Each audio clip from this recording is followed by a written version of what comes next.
Well, good morning, everybody. Not sure what's going on with the audio. Hope you can hear me. If you're out there listening, let me know that you can hear us. Don't know why the music wasn't playing on our opening video, but here we are. It is Experience Friday Live, the last Saturday in September, if you can believe that. Well, couple announcements, and then we're going to dive right in here this morning. Two things. We did launch our new season of the Combustion Chronicles. I want you to know it's an amazing season.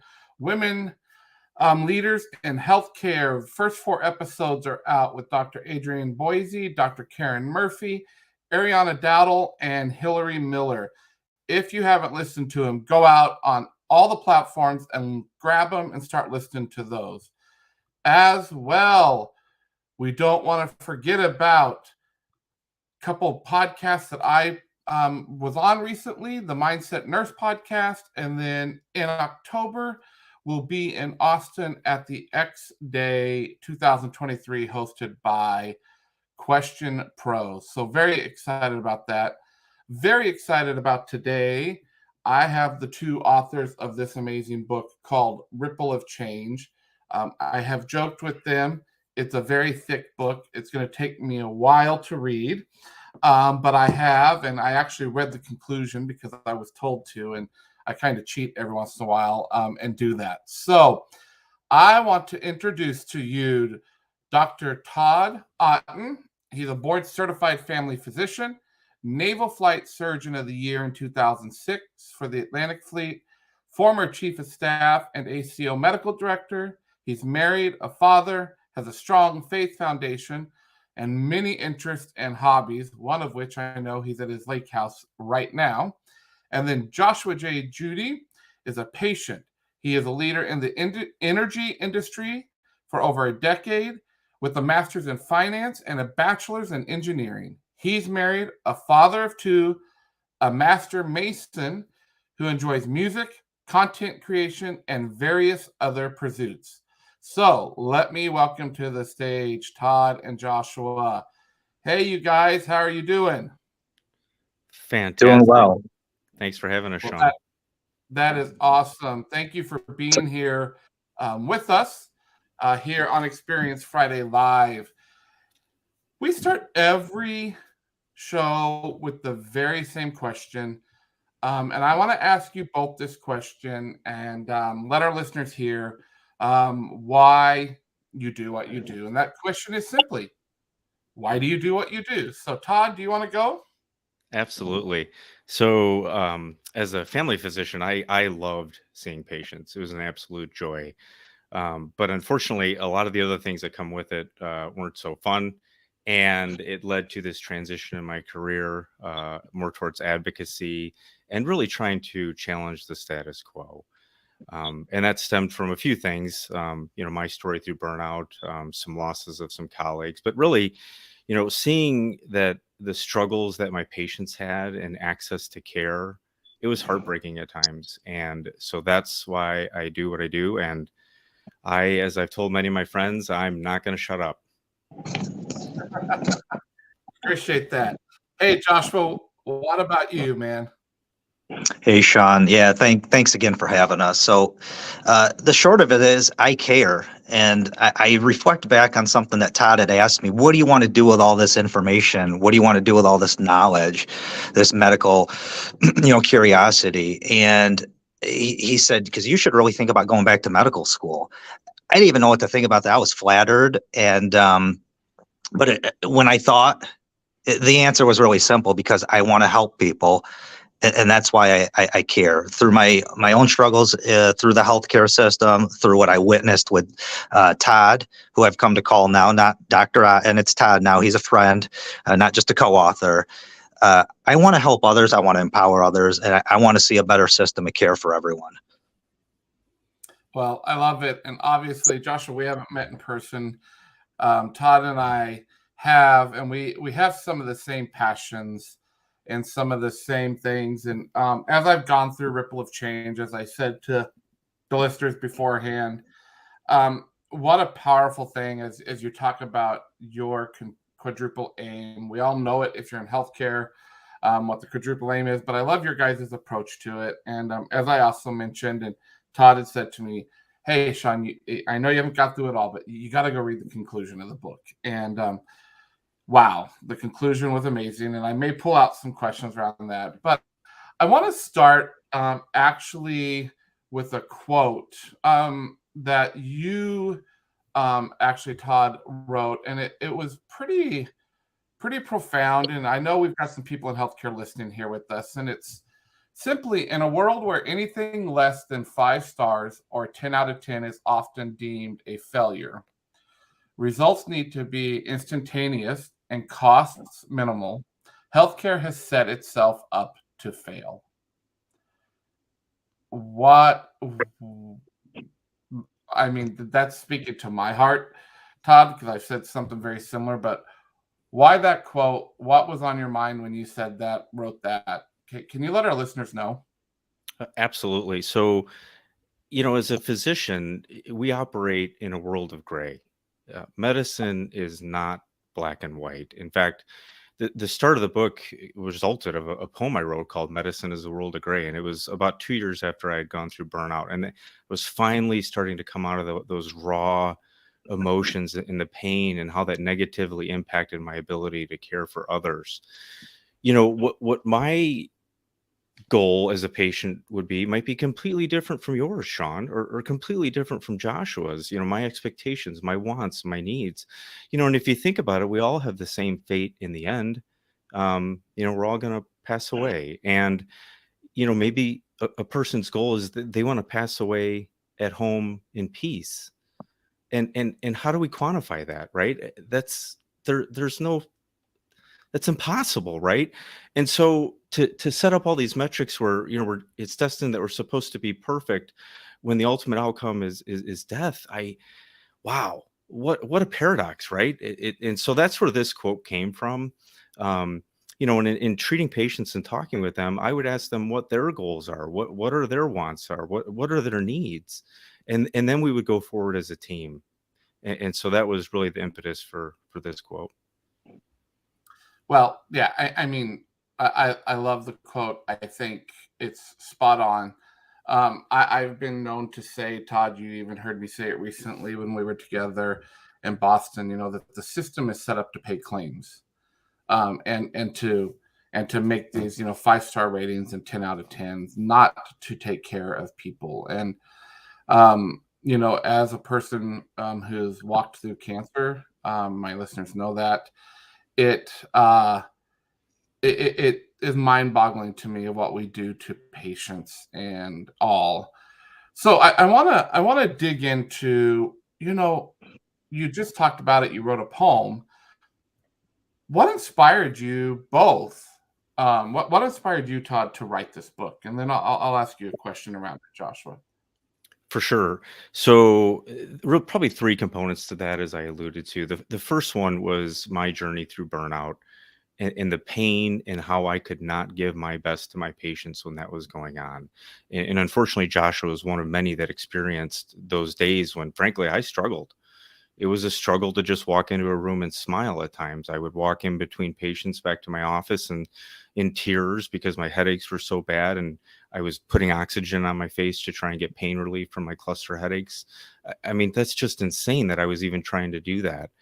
That was one component of it. And then unfortunately in my career, I've known 3 physicians that have committed suicide, including my partner, for the better part of 3 years. And I had no idea that he even struggled.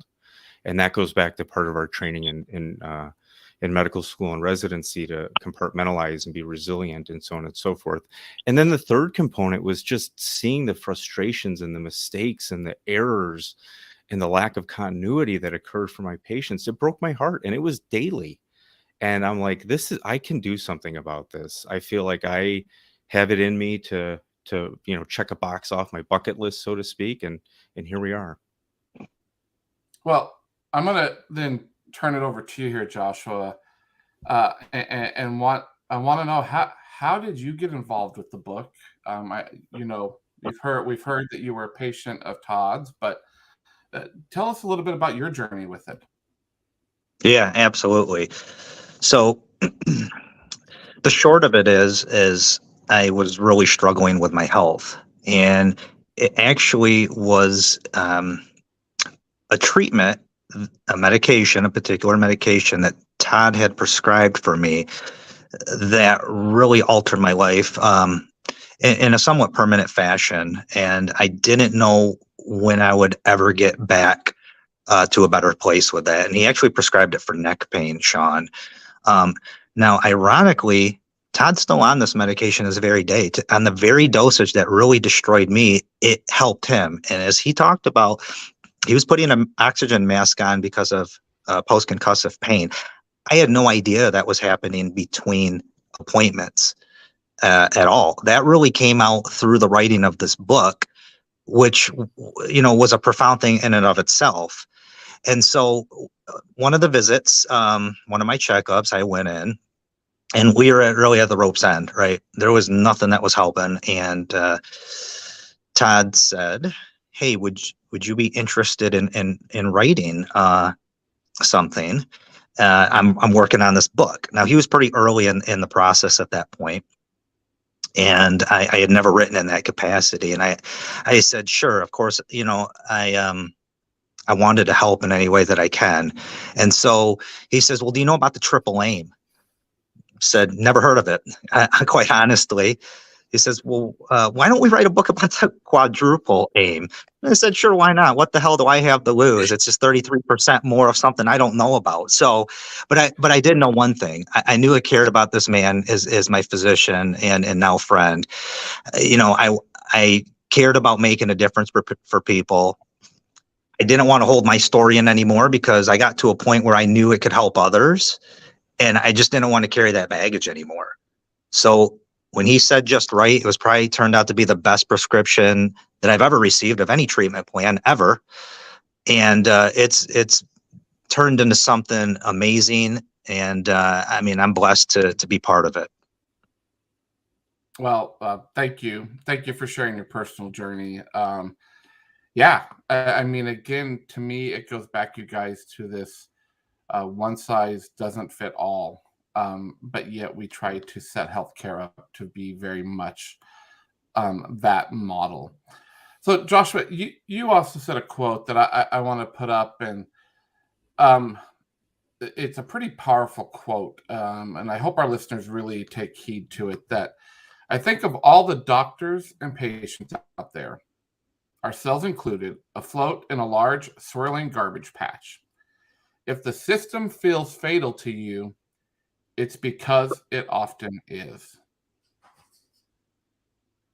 Yeah, Shawn. Where did that come from, Joshua? Well, I knew what I was feeling at the time that I wrote that. It really goes back to two things. My first family physician sadly committed suicide, and Todd mentioned that colleague earlier in the discussion.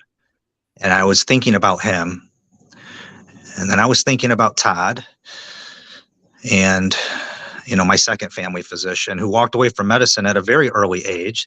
Thank God he's still sitting here in front of us, right? I was thinking about patients that are maimed or dying because of poor quality, unaffordable health care. I thought about the things preventing them from getting the treatment they deserve, both personally and for my wife, who was also struggling with her health during a similar time period as me.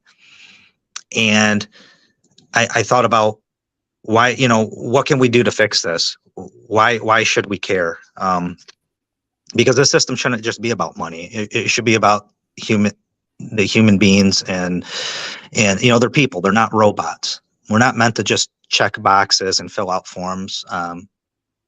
Doctors go in to practice medicine, nurse practitioners, the staff that supports them. They go in because they care about people first and foremost. And then there's all these wedges in the way that's preventing them from doing that, and it's destroying them in the process. And I think everyone should care about this, because people are literally dying and their families are affected. And it doesn't matter if you're young. At some point in time, you're going to encounter Not everything's going to be perfect forever. And that's almost one thing I can guarantee, right? Change is inevitable. And, you're probably going to reach a point in life where you're going to have to interact with this system of care that we have that's really doesn't have care in it anymore. So that's what I was thinking when I wrote that quote. I guess I was thinking a lot there, Shawn. Yeah. To say the least. And now you know why the book's 500 pages, Shawn. Yeah. I mean, yeah, it. So it's pretty clear, and I'm asking this to both of you. It's pretty clear that the power of the doctor-patient relationship shines through in the book. Can you start, Todd, with your experience? You and Josh have become friends, and want to hear about that power of that relationship between you guys. And then, Josh, I'll give you an opportunity to answer it as well. Absolutely. I think it goes back to me seeing patients. I would always describe it as a team game, right? The days of this paternalistic, person dictating or mandating what the patient should do, those are long gone, right? And rightfully so. And so I would tell the patient, like, hey, I'm here to guide you to try and get to a better place, but ultimately I'm not with you at home. I'm not making you go for a walk. I'm not making you take your medications. That's on you, right? And if you could make that connection with the individual and become that team, magical things could happen. It would fill my day up when I would see patients come back and they had listened and they had done those things and they had got better, they had improved.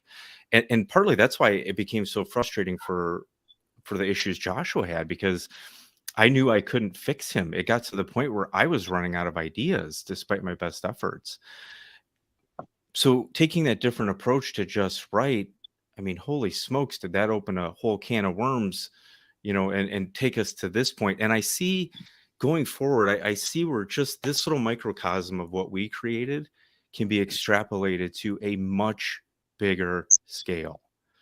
There are so many issues and so many silos in healthcare, but if we can connect the doctor advocacy groups with those key other healthcare leaders and patients, it's going to be very difficult to ignore. So that's kind of the micro level and also the macro level of how I see it and the power of those types of relationships. Love it. Josh, what about for you, buddy? Yeah, I wholeheartedly agree with everything Todd just said. And I'll add that to me, the doctor-patient relationship is everything. And it's the thing that's missing probably the most in healthcare. I mean, it's a very special bond, that trust that's formed.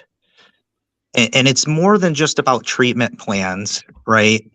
I mean, we look up to our physicians, and we look up to our nurse practitioners, whoever's giving us that care. I mean, whether it's the right thing or wrong, I mean, we hold these folks to a higher standard. Todd writes about that in the book, and they deserve it, right? But that also puts pressure on them. So, going back to the fact that the doctor-patient relationship is so key. How can we elevate that when we have visits that are limited to 15 minutes and you're already thinking about the next one that you have to go to? That's just not fair. Everybody deserves better than that. And study after study shows that when you can have that dedicated time between doctor and patient, the wellness of the provider also increases.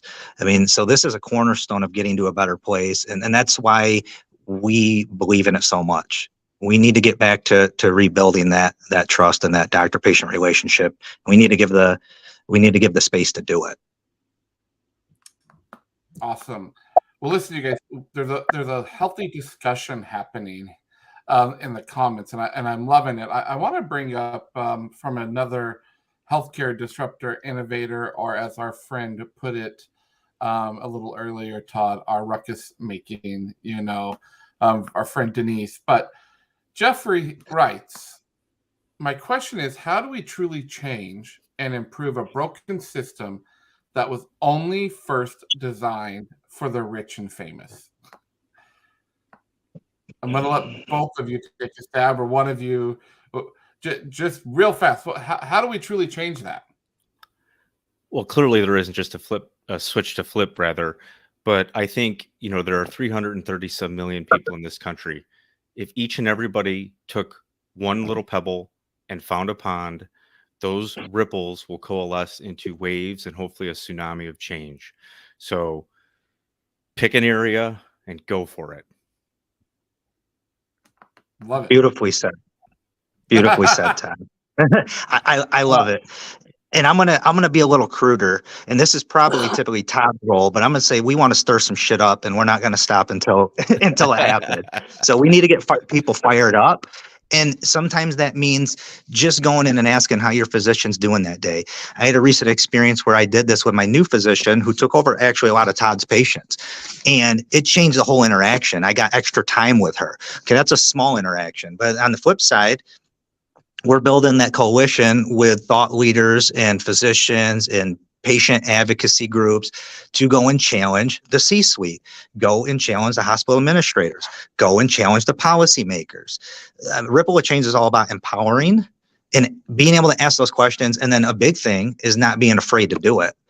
We wanted to give courage, and it doesn't matter if you're in a really dark spot. There's a lot of people supporting you, and you probably don't even realize it. And you shouldn't lose sight of that. So that's where we're coming from, Shawn. Well, I love it. We've got some other responses again from our friend Denise. Said though her concern with the financial issues is those who can afford a Mercedes should be able to have it. My concern is that some can't even afford a jalopy in our current healthcare system. And we know that. We have another Melanis from North Carolina, and she wrote here, I've been in healthcare for 25 years now. I'm taking a broken system and I will fix it. Prayers, of course. She's running for lieutenant governor, Republican, in North Carolina. So people like that, people like Denise, people like Joshua, Todd, myself, I actually love what you were saying about challenging the C-suite. This year I spent 8 months as an interim CEO of a company who is helping pediatric children on Medicaid, and yet the system is so broken. I saw where the payers and the system is crippling that organization financially because they can't get claims paid because of the way a system is prepared, and that company might suffer because of that. So I love that you guys are talking about this and this mantra going forth. And we have another one here that says challenge or engage and collaborate for solutions. And Sue, I'll give my opinion around that. I've spent 13, 14 years in healthcare, and I've tried to do the engage and collaborate for solutions, and we're still in the same place. So I'm more to the let's start challenging and pushing and getting the right people in the right places to really bring significant change to that. And then again, I love this. Todd, you were talking about grab that pebble. Denise said she's grabbing a boulder. So we may have to help. We may have to help her there. So I want to. You started to hint at this, but I really want you to dig into this, Todd and Josh. What is the significance of the symbolism of the title "Ripple of Change"? And why is that so significant? And I want us to start to close with that for today. But can you talk about that? Yeah, sure. I can absolutely go first. So the title and the picture on the cover of the book were very intentional. There's power in the number one. It's more powerful if it's two. More powerful it becomes four, and you get the idea, so on and so forth. So people have gotten into this learned helplessness within our healthcare infrastructure. But there are hundreds of millions of us who, if we start to speak up and play our part, things can and should change. So I challenge everybody, what is your ripple of change for today? I love it. Josh. Absolutely. Yes, we were very intentional with the cover, the title. We wanted it to resonate and we wanted it to be something that people could run with. So beyond, the title, you see the capsule on the spine. I mean, there's a lot of power in that as well, right? When we talk about the doctor-patient relationship and how powerful that is. If we can reestablish that and we can take away all those middlemen, middle processes to use that to amplify this message. I mean, that's what throwing that pebble's all about, right? Because you get this amplification, this magnifying effect where you reach a critical mass, and that's what drives the change. And we're all speaking the same language. For us, that was our quadruple aim where everybody owns a piece of it, that we are a team, a doctor-patient team, right? And that we can really make a difference because there are strength in numbers, right? Todd alluded to this. There's 1 million physicians actively practicing. There's tens of millions of patients, and physicians, by the way, are also patients. So when we're acting together, speaking the common language and throwing our pebble and challenging, I mean, those ripples of change are going to come. It won't just be words. It's going to be action. I love it. Listen, you guys, we're almost to the end of our half an hour here together. So much more we could even talk about. And I didn't even get into the conclusion. So we may have to have you back just to talk about the conclusion of the book. Listen, what's your last piece of advice to every listener out there today, or who will listen to this after this? Todd, what's your last piece of advice? Everybody's voice counts. I would challenge everybody to start to use it in a positive, constructive manner because we need an army of positive disruptors. Love it. Josh. No matter what your low point is or how far down and in a dark spot you are, don't give up hope. Just keep pushing and don't be afraid, because there's a lot of stigmas in healthcare, and it's important not to be afraid and just keep going. Well, thank you guys both for all that you did, all the effort you put into writing this, the ripple of change that you want to make. I so appreciate that. We have coming through, we need more than 30 minutes. Denise, voices combined with action, yes, we are the army, all kinds of things there. Thank you guys for starting to share the story with us. Again, we'll have you back again, and we'll dig even further into what that quadruple aim looks like here soon. But if you two will just hang on, I'm going to close up the show, and then I'll come back and say bye to you. So again, Todd, Joshua, and I think probably the best place for people to get in contact with both of you on LinkedIn, or either what's the website, rippleofchange.com? It's ourquadrupleaim.com. Ourquadrupleaim.com. So hang out, you guys, and I'll be right back with you. Thank you to everybody for today. Such a huge, impactful story through the book, Ripple of Change. Just a couple of reminders, as I said, get out there, listen to the podcast. These are all change makers making those ripple of change. 12 women this season in season 9 of the Combustion Chronicles. Go out, download it, listen to it. Most importantly, that is, if you play in this ecosystem, in the experience ecosystem, in the healthcare ecosystem, reach out. We would love to have you on the show and share your story. But until we meet again in a few weeks, I hope everyone has a great weekend. Enjoy some great college football, and we'll be back together in a few weeks. So thank you to everybody.